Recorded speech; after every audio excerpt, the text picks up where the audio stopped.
రెండవ జతగా ఆశీస్సులతో పాశం జయమ్మ మెమోరియల్, పాశం లక్ష్మీ ప్రణయ్, పెదనందిపాడు మండలం గుంటూరు జిల్లా వారు బయలుదేరి రావాలని వచ్చి కార్యక్రమం.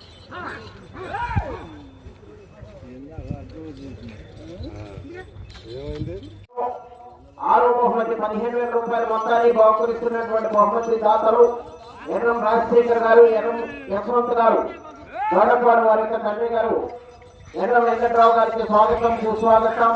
వారిని వేదికపై ఆశీర్లు కావాల్సిందిగా